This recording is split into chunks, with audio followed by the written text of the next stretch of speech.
रंगपंचमी म्हटलं की रंग हे आलेच. याचबरोबर रासायनिक रंगाचा देखील रंगपंचमीसाठी मोठ्या प्रमाणात वापर करण्यात येत असतो.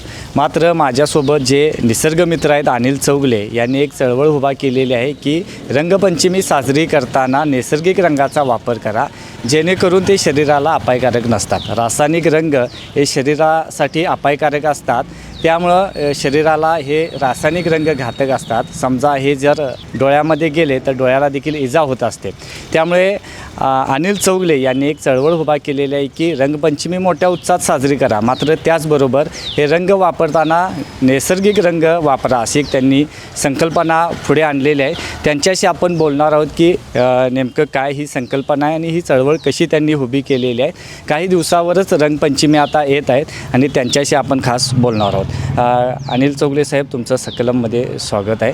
काय सांगा? 2010 सालापासून आम्ही रंगपंचमी हे वनस्पतीजन्य रंगापासून व्हावी अशी आम्ही एक चळवळ उभा करायचं ठरवलं. आणि त्यावेळेपासून सुरुवात आम्ही जी केली ती झेंडूची फुलं, जास्वंदीची फुलं आणि विशेष करून देवपूजेला लागणारी जी फुलं आहेत ती दुसऱ्या दिवशी निर्माल्यात रूपांतर होतील. ह्याच फुलांचा सुरुवातीला आम्ही रंग तयार करायला लागलो. हळूहळू रंगपंचमीच्या कालावधीमध्ये जर निसर्गामध्ये बघितलं तर वसंत ऋतूच्या आगमनानुसार पळस, काटेसावर, पांगारा अशा बऱ्याच नीलमोहर, बऱ्याच फुलांना फुलं यायला लागतात. आणि पूर्वीच्या लोकांच्यावर ज्यावेळेला हिदगूज केली त्यावेळेला लक्षात आलं की हेच रंग रंगपंचमीसाठी पूर्वी वापरले जात होते. तोच मुद्दा आम्ही धागा पकडून आम्ही हे रंग पळस, काटेसावर, पांगारा अशी सगळी फुलं त्या सीझननुसार जी फुलतात ती गोळा केली आणि आम्ही त्याचा रंग तयार करायचा ठरवला. विशेष करून महिलांना प्रशिक्षण द्यायला सुरू केलं आणि आदर्श शैली मंच नावाचा एक महिलांचा ग्रुप स्थापन केला. आणि ह्या महिला मंडळामार्फत दसऱ्यानंतर खऱ्या अर्थानं हे रंग तयार व्हायचं काम चालू होतं. आणि हे रंग जवळजवळ सुमारे आता 700-800 किलो रंग ह्या आदर्श शैली मंचच्या महिला तयार करतात.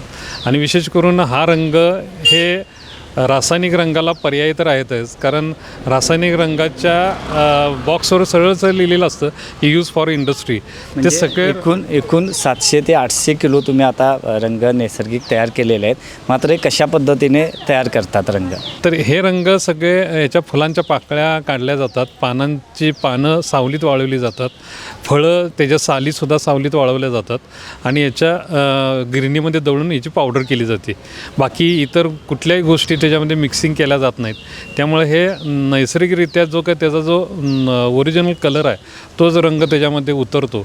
आणि हे शरीराला ह्याला अपायकारक नाही आहेत, कारण ह्यातल्या बऱ्याचशा गोष्टी ज्या आहेत त्या त्वचा विकाराला महत्त्वाच्या आहेत. आणि म्हणून ह्या पुढचा टप्पा म्हणून आम्ही याची रोपं पण तयार करू शकलो आहे. आणि त्या अर्थानं आता अनेक लोकांनी रोपांची लागवड 2010 सालापासून आपण ही चळवळ चालू केल्यानंतर रोप निर्मिती पण झाली. आणि विशेष करून आता खाद्यरंगसुद्धा आपण याच्यापासून बनवायला लागलो. त्याच्यामध्ये शेंद्री नावाचं जो वृक्ष आहे त्याच्या बियांपासून हा कायद्यानं तो रंग वापरायचा, तोही रंग आम्ही तयार केलेला आहे. कडीपत्त्याच्या पानाचा रंग केलेला आहे, बिटाचा फळाचा रंग तयार केलेला आहे. असे खाद्यरंगामध्ये सुद्धा रंग वापरावेत. रंगपंचमीला तर वापरावेच. रंगपंचमीला जे रंग वापरायचे ते सगळे निर्माल्यापासून तयार केलेले रंग आहेत. पण खाद्यरंग म्हणून जे आहेत ते बाजारामध्ये जे उपलब्ध होतात, बीट असेल आणि शेंद्रीच्या बियांपासून केलेले आहेत. ही चळवळ कशी उभी केली तुम्ही? कारण रंगपंचमी म्हटलं की तुमचं नाव निसर्गमित्र अनिल चौगले म्हणून समोर येतं आहे आणि नैसर्गिक रंगाचा वापर करा अशी एक चळवळ तुम्ही उभी केलेली आहे. गेले अनेक वर्षे तुम्ही सातत्याने करत आहात. हे कशा प्रकारे शक्य होत आहे? रंगपंचमी हा विशेष करून लहान मुलांचा आवडता सण आहे. त्यामुळे अगदी बालवाडीपासून ते कॉलेजच्या मुलांपर्यंत आम्ही वेगवेगळ्या शाळा कॉलेजेसमध्ये आम्ही याच्याबद्दलचं प्रबोधनात्मक काही कार्यक्रम घेतले. सुरुवातीच्या काळामध्ये लहान मुलांमध्ये बालवाडीच्या मुलांसाठी आम्ही पालक आणि बालक यांनी चेहरा रंगवण्याची स्पर्धा आम्ही आयोजित केली होती. आणि त्याच्यामध्ये आपापल्या पाल्याला आपापल्या पालकांनी रंगवायचा, जेणेकरून लहानपणापासूनच या रंगाची सवय मुलांना लागावी आणि हुल्लडबाजीतला ह्याच्यातला हे कमी व्हावा.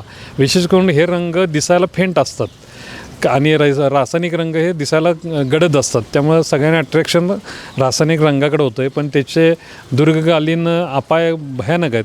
त्यामुळे जो नैसर्गिक रंग जो तयार झालेला, जो दिसायला फेंट जरी असला तर तो शरीराला लावल्यानंतर कुठलाही घातक नाही. हे ज्यावेळेला लोकांना प्रबोधन करायला लागलो किंवा मुलांपर्यंत पोचवायला लागलो, त्यावेळेला एक लक्षात आलं की मुलं आपापले मित्र परिवारांच्याबरोबर खेळत असतात, पण एकाकडेच रंग असून चालणार नाही. त्यामुळे समूहाकडे तो रंग असला पाहिजे. म्हणून सगळ्यांनी मिळून रंगनिर्मिती स्वतःचे रंग स्वतः तयार करायला लागलो तर अजून त्याला मजा येईल. म्हणून बरीच लहान मुलं आता जसं किल्ला तयार करतात तसं रंगसुद्धा स्वतः रंग तयार करून हे वापरायला चालू केलेलं आहे. त्यामुळं लहान मुलं ही त्याची खरी सुरुवात आहे आणि पालकांनी याला सपोर्ट करणं गरजेचं आहे. म्हणजे बाजारामध्ये रासायनिक रंग हे सहज प्रकारे उपलब्ध होतात. आता तुम्ही हे केलेलं आहे 700 ते 800 किलो मगाशी उल्लेख केला तुम्ही नैसर्गिक रंग बनवलेले आहेत. हे विक्रीसाठी कसे उपलब्ध होणार मार्केटमध्ये? आमची इच्छा आहे की आपल्याकडं महिला बचत गट आहेत, अनेक गरजू ज्यांना काम करायचं आहे किंवा अनेक आपण बेकारी आहे म्हणतो, पण आम्ही निसर्गमित्र परिवारामार्फत अनेक युवकांना, युवतींना, महिलांना ह्याचं प्रशिक्षण द्यायला चालू केलेलं आहे. काही महिला याच्यासाठी पुढं आलेल्या आहेत आणि त्या अनुषंगानं आम्ही ही जिल्ह्यामध्ये सुद्धा ही चळवळ रोजगाराच्या निमित्तानं सुद्धा कशी उभा राहता येईल ह्यासाठी प्रयत्न चालू आहेत. ह्याला मशिनरी फार काय लागत नाही. आतासुद्धा आम्ही एक ऊन आपल्याला जास्त पाहिजे म्हणून आम्ही एक छोटासा सोलर ड्रायर पण तयार केलेला आहे. तो अगदी 100 रुपये खर्चात तयार होतो आहे आणि 110 डिग्री टेम्परेचर त्याच्यामध्ये मिळतं आहे आणि लवकरात लवकर फुलं वाळायला त्याचा उपयोग होतो. त्या अर्थानं सुद्धा आम्ही काही अशा गोष्टी काळ्या रंगातच हे फुलं वाळवायचा असा एक महत्त्वाचा मुद्दा आहे. कारण काळा रंग उष्णता शोषून घेतो. हे शाळेमध्ये मुलं शिकतात, परीक्षेत उत्तर लिहितात, पण प्रत्यक्षामध्ये दैनंदिन व्यवहारामध्ये ते वापरला जात नाही आणि तसा वापर करावा म्हणून आम्ही काळ्या रंगामध्ये हे सगळं वाळवायला मुलांना शिकवतो आणि मुलं हे गंमत म्हणून मजा म्हणून सुट्टीच्या वेळेला हे सगळं करत असतात. त्यामुळं त्यांच्या समूहामध्ये त्यांच्या मित्रपरिवारांमध्ये ही चळवळ त्या पद्धतीनं रुजायला आता हातभार लागायला लागलेला आहे. ही नैसर्गिक रंग तयार करायला फारसे काही मशिनरी लागत नाही, तुम्ही उल्लेख केला. मात्र आपण घरात सहजपणे हे कलर तयार करू शकतो काय? सहज करू शकतो. आपल्या घरामध्ये रोज कुठल्या ना कुठल्या कारणानं फुलं येतच असतात. ही फुलं दुसऱ्या दिवशी सुकतात आणि फक्त सावलीत पाकळ्या बाजूला करणं आणि सावलीत वाळवणं एवढंच काम आहे आणि त्याची पावडर करणं. पावडरसुद्धा करताना आपण पूर्वीसारखं खलबत्त्याचाच वापर केला तर जास्त बरं होईल. कारण बरीच लोक मिक्सरला वगैरे लावलं तर काय होईल, पण परत लाईट बिल वाढायला नको म्हणून पालक म्हणतील गप दुकानातलंच रंग आण. म्हणून आम्ही म्हणतो की हाताला पण जरा व्यायाम मिळेल आणि खलबत्त्यामध्येच पूर्वीसारखे जर रंग हे बारीक करू लागलो आणि एकदा त्यातलं पाणी उडून गेलं की सगळ्या पाकळ्या ह्या एकदम सुकतात आणि नुसत्या हातानं जरी आपण चोळायचं ठरवलं तर ते बारीक पावडर होते. म्हणजे यासाठी काय वापरता येईल? कारण नैसर्गिक रंग हे बनवणं म्हणजे खूप काही लोकांना क्लिष्ट वाटते. मात्र यासाठी आपण काय वापरतो जेणेकरून हे कलर तयार होते? ह्यासाठी मी मगाशी म्हटलं तसं आपल्याकडे झेंडूची आवक मोठ्या प्रमाणात असते. झेंडू असतो, गुलाबाच्या पाकळ्या असतात. आपण मला वाटते दर सोमवारी महादेवाला बेल घालतो.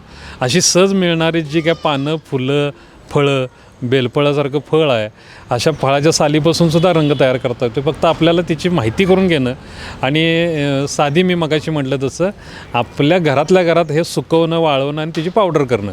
आणि विशेष करून हे रंग कोरडे रंग खेळायलासुद्धा खूप मजा आहे. त्यामुळे पाण्याची पण आपल्याला बचत करणं गरजेचं आहे. कारण बऱ्याच वेळेला आपण रासायनिक रंग वापरल्यामुळं ते लवकर जात नाही म्हणून 8-8 बादल्या आंघोळ करतो, पाणी वापरतो, ते परत आपण गटारातच जातं आणि परत ते ओढ्याला जाऊन नदीला जातं. पण हे रंग कोरडे खेळलो किंवा ओले जरी खेळलो तरी मला वाटतं थोड्याशा पाण्यानं जरी आपण अंग धुतलं, हातपाय धुतले तरी कमीत कमी पाण्याचा वापर करून रंगपंचमी ही खेळता येते. म्हणून सर्वांना विनंती आहे की आपण थोडंसं एक निसर्गाचं आपण काहीतरी देणं लागतो म्हणून आपण निसर्गाकडून घेतलं परत निसर्गाला दिलं. त्या अर्थानं जर आपण अशा काही एक संकल्पना म्हणून किंवा एक संकल्प म्हणून आपण स्वतःचे रंग स्वतः तयार करून जर वापरले तर आपल्या सगळ्यांचं आरोग्य चांगलं राहील. अशा अर्थानं प्रत्येकानं वनस्पतीजन्याचाच रंगाचा वापर करावा. धन्यवाद. तर हे होते निसर्गमित्र अनिल चौगले. एकूणच होळीच्या सणानंतर अगदी 5 ते 6 दिवसानंतर रंगपंचमीचा सण येतो. रंगाचा, आनंदाचा आणि वसंत ऋतूच्या आगमनाचा हा रंगपंचमीचा सण मानला जातो आणि रंगपंचमी साजरी करताना रासायनिक रंगाचा वापर केल्यास ते शरीराला घातक देखील ठरतात. त्यामुळे नैसर्गिकरित्या रंग वापरून ही रंगपंचमी साजरी करूया अशी एक चळवळ अनिल चौगले यांनी उभी केलेली आहे आणि त्याला चांगला प्रतिसाद देखील मिळत आहेत. निसर्गाचा आपण काहीतरी देणं लागतो या भावनेतून घरच्या घरी आपणाला नैसर्गिक रंग तयार करता येतात आणि हे नैसर्गिक रंग वापरून रंगपंचमीचा सण मोठ्या उत्साहात साजरा करूया.